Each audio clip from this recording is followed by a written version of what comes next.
జ్యోతి news కి స్వాగతం. ముందుగా ముఖ్యాంశాలు. హైదరాబాద్ లో ముగిసిన శీతాకాల సమావేశాలు. 46 జీవోను రద్దు చేయాలని కానిస్టేబుల్ అభ్యర్థుల ఆందోళన.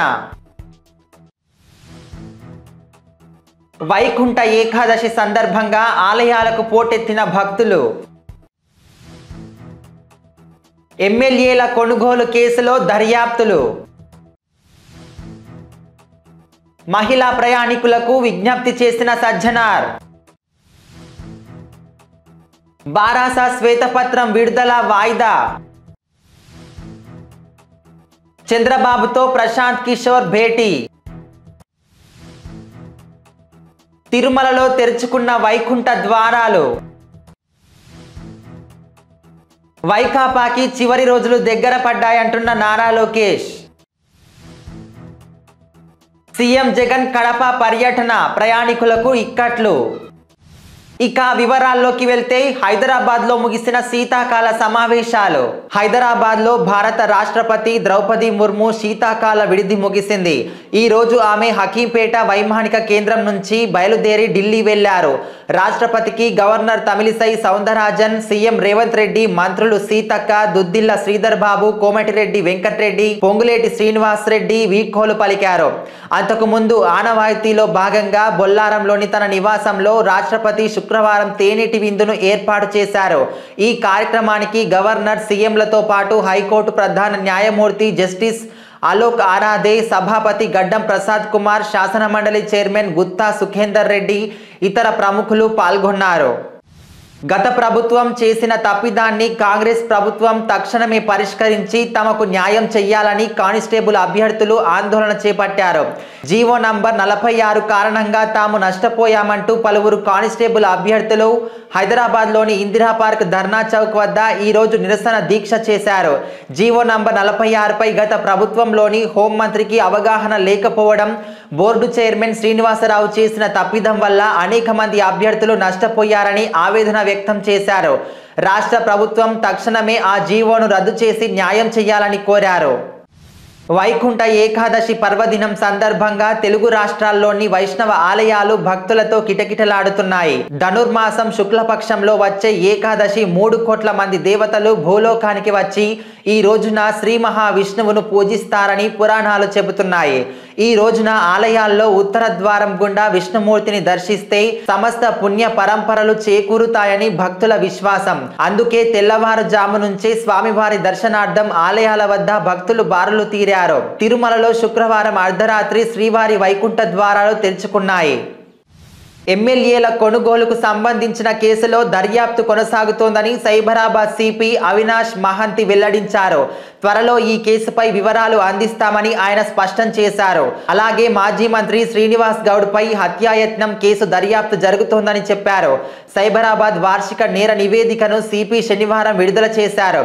కమిషనరేట్ పరిధిలో గతేడాదితో పోలిస్తే ఈసారి సైబర్ క్రైమ్ కేసులు పెరిగాయన్నారు. ఉచిత ప్రయాణానికి సంబంధించి మహిళా ప్రయాణికులకు టీఎస్ఆర్టీసీ కీలక విజ్ఞప్తి చేసింది. తక్కువ దూరం ప్రయాణించే మహిళలు పల్లె వెలుగు బస్సులు ఎక్కాలని కోరింది. తక్కువ దూరమే వెళ్లాల్సిన వాళ్ళు ఎక్స్ప్రెస్లు ఎక్కుతుండటంతో దూర ప్రాంతాలకు వెళ్లే ప్రయాణికులకు ఇబ్బందులు ఎదురవుతున్నాయని ఆర్టీసీ ఎండీ సజ్జనార్ ఓ వీడియో విడుదల చేశారు. దీంతో పాటు ఆర్టీసీ యాజమాన్యం సిబ్బంది ఎదుర్కొంటున్న పలు సమస్యలను వివరించారు.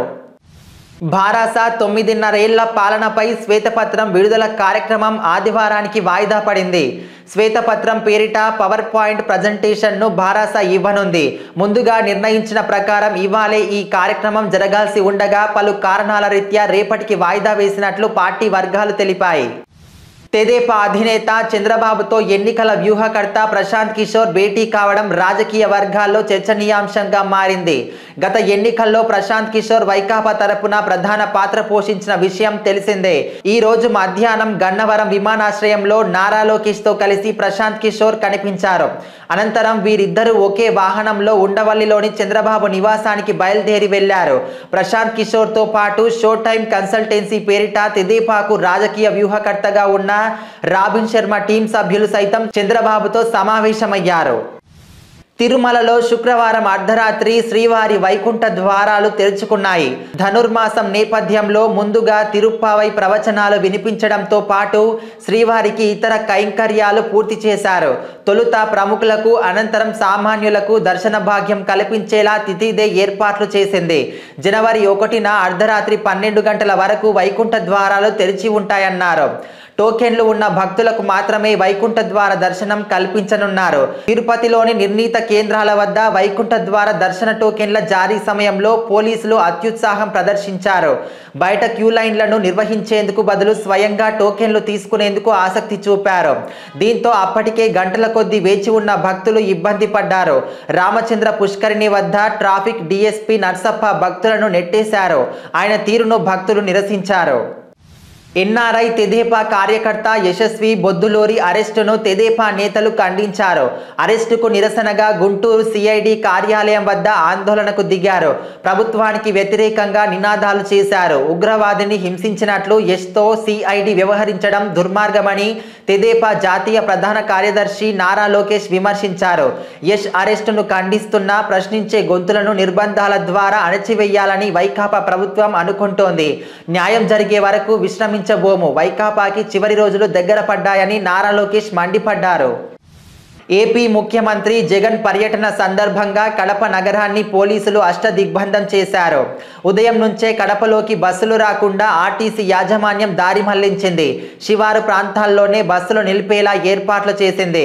దీంతో బస్టాండ్ నిర్మానుష్యంగా మారింది. సుదూరాలకు వెళ్లాల్సిన ప్రయాణికులు తీవ్ర ఇబ్బందులు పడ్డారు. దాదాపు 10 కిలోమీటర్ల దూరం ఆటోలో వెళ్లి అక్కడి నుంచి బస్సులు ఎక్కాలని యాజమాన్యం చెప్తుండడంపై వారు విస్తుపోయారు. ముఖ్యమంత్రి వస్తే బస్టాండ్ను మూసివేయడం సమంజసమేనా అంటూ విమర్శలు గుప్పించారు. వైఎస్ఆర్ కడప జిల్లా ప్రొద్దుటూరులో గెలుపు గుర్రం ఎవరో తెలుగుదేశం పార్టీ అధినేత చంద్రబాబు నాయుడుకు తెలుసునని ఈరోజు ప్రొద్దుటూరు తెలుగుదేశం పార్టీ నేత నంద్యాల కొండారెడ్డి అన్నారు. గెలిచే అభ్యర్థికే బాబు టికెట్ ఇస్తారని 2024లో ప్రొద్దుటూరులో తెలుగుదేశం పార్టీ జెండా ఎగురవేస్తామని కొండారెడ్డి తెలిపారు. పొద్దుటూరులో కొంతమంది తప్పుడు మార్గంలో రాజకీయాలు చేయాలని చూస్తున్నారని నిన్నటి రోజు ప్రొద్దుటూరు తెలుగుదేశం పార్టీ ఇన్ఛార్జ్ ప్రవీణ్ కుమార్ రెడ్డికి చెందిన వాట్సాప్ గ్రూపులలో తన తండ్రి మాజీ ఎమ్మెల్యే నంద్యాల వరదరాజుల రెడ్డిపై తప్పుడు వార్తలు క్రియేట్ చేసి వైరల్ చేస్తున్నారని కొండారెడ్డి ఆవేదన వ్యక్తం చేశారు. రాబో ఎన్నికల్లో రాష్ట్రంలో తెలుగుదేశం పార్టీ ప్రభంజనం సృష్టించబోతుందని, 150 సీట్లకు పైగా గెలిచి రాష్ట్రంలో అధికారంలోకి తెలుగుదేశం పార్టీ రాబోతుందని అన్నారు. మేమేం అనుకోవడంలే, మాకు 100% కాన్ఫిడెన్స్ ఉంది. ఎందుకంటే చంద్రబాబు గారు ప్రతి నియోజకవర్గంలో కూడా గెలుపు గుర్రాలకే టికెట్ ఇస్తామన్నారు. గెలుపు గుర్రం మీద చంద్రబాబు క్లియర్గా తెలుసు. ప్రజాస్వామ్య హక్కులను కాలరాస్తున్న జగన్ ప్రభుత్వం రాష్ట్ర ముఖ్యమంత్రి జగన్మోహన్ రెడ్డి కడప జిల్లా పర్యటన నేపథ్యంలో ఈరోజు తెల్లవారుజామున ఇంటి దగ్గరికి వచ్చి డివైఎఫ్ఐ నగర కార్యదర్శి డిఎం ఓబులేసును అరెస్టు చేసిన పోలీసులు ముఖ్యమంత్రి సొంత జిల్లాలోకి రావాలంటే పోలీసులతోటి ప్రశ్నించే గొంతుకల గొంతు నొక్కడం ఏమిటని ప్రభుత్వాన్ని ప్రశ్నించారు. అనంతరం తాలూకా పోలీస్ స్టేషన్కు ఓబులేసును తరలించారు.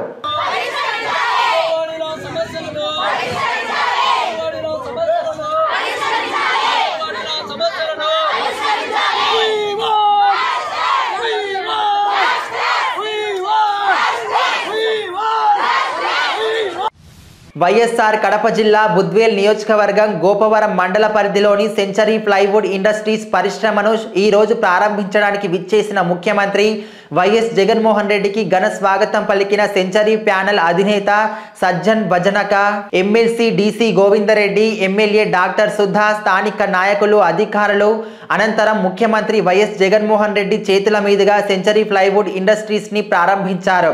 ఈ సందర్భంగా వారు మాట్లాడుతూ పరిశ్రమ సుమారు 1000 కోట్ 2266 మందికి ప్రత్యక్షంగా ఉపాధి కలగనుందని, ఈ ప్రాంతంలోని 25,000 మంది రైతులకు లబ్ధి చేకూరనుందని సెంచరీ ప్లైవుడ్ నిర్వాహకులు తెలిపారు.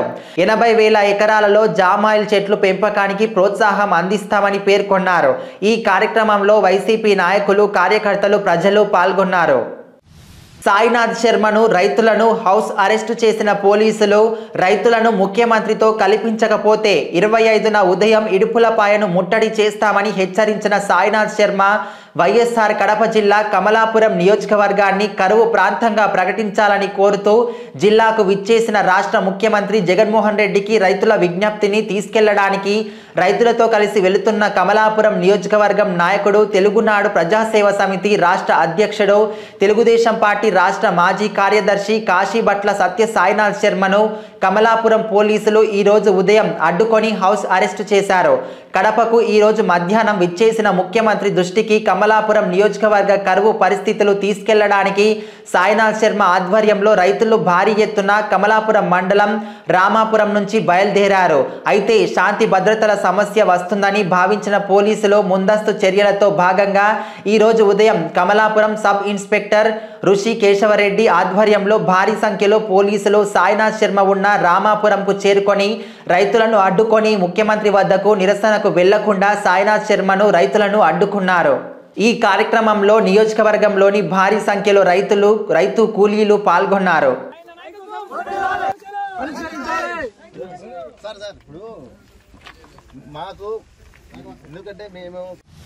కుల మతాలకు అతీతంగా జరుపుకునే పండుగలలో క్రిస్మస్ ఒకటి. అయితే క్రిస్మస్ కు సెమీ క్రిస్మస్ కు మధ్య తేడా ఏమిటని రెవరెండ్ నత్తా బాలస్వామి గారి మాటల్లో తెలుసుకుందాం. అనేటువంటి సంబరాలు అన్ని చోట్ల జరుగుతున్నాయి.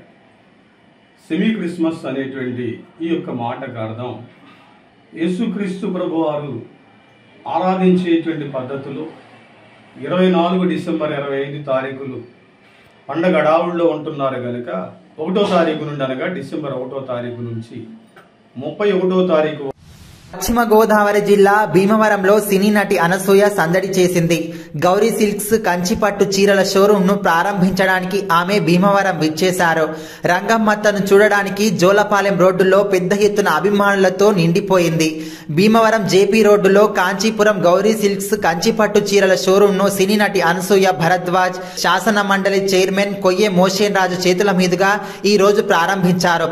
ఈ సందర్భంగా అనసూయ మాట్లాడుతూ భీమవరం అంటేనే మర్యాదలకు పుట్టినిల్లు అని, ఇక్కడ ఆదరణ అభిమానం చూస్తుంటే ఎన్నిసార్లు అయినా ఇక్కడికి రావాలని అనిపిస్తుందని ఆమె అన్నారు. ఈ కార్యక్రమంలో సిఎంసి మాజీ చైర్మన్ ఏఎస్ రాజు, గాదిరాజు సత్యనారాయణరాజు, గూడూరి ఉమబాల, మానేపల్లి నాగన్నబాబు, గుండుగిరి కుమార్ తదితరులు పాల్గొన్నారు.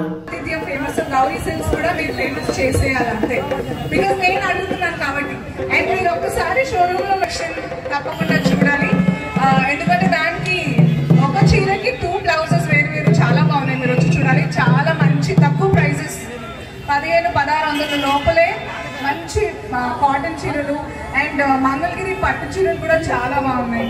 వాటిని ఇచ్చే రంగులు కలర్ కాంబినేషన్స్ కూడా చాలా బాగుంటాయి. అబ్బాయిలకి మనం బాబు షూరిటీ భవిష్యత్తుకు గ్యారంటీ కార్యక్రమంలో భాగంగా ఈరోజు వైఎస్ఆర్ కడప జిల్లా ప్రొద్దుటూరు పట్టణంలో 39వ వార్డు మున్సిపాలిటీ పరిధిలోని 39వ వార్డు హనుమాన్ నగర్ బుడగజంగం వీధులలో తెలుగుదేశం పార్టీ ప్రవేశపెట్టిన సంక్షేమ పథకాల ముందస్తు మేనిఫెస్టోను ఇంటింటా ప్రచారం చేస్తున్న మాజీ ఎమ్మెల్యే నంద్యాల వరదరాజులరెడ్డి, నాయకులు నంద్యాల కొండారెడ్డి పాల్గొని మహిళల సాధికారత తెలుగుదేశం పార్టీతోనే సాధ్యమని ఈ కార్యక్రమానికి బీసీలు బ్రహ్మరథం చేపట్టారన్నారు. ఈ కార్యక్రమంలో మాజీ ఎమ్మెల్సీ బచ్చల పుల్లయ్య, మాజీ మున్సిపల్ చైర్మన్ ఆసం రఘురామిరెడ్డి, తెదేపా కడప పార్లమెంట్ సెక్రటరీ సిద్ధారెడ్డి, నాగమునిరెడ్డి, తెదేపా పట్టణ మాజీ అధ్యక్షుడు ఘంటసాల వెంకటేశ్వర్లు, స్థానిక నాయకులు బొర్రా రామాంజనేయులు తదితరులు పాల్గొన్నారు. ఇంతటితో వార్తలు సమాప్తం. జ్యోతి టీవీని లైక్ చేయండి, షేర్ చేయండి, సబ్స్క్రైబ్ చేయండి. Thank you.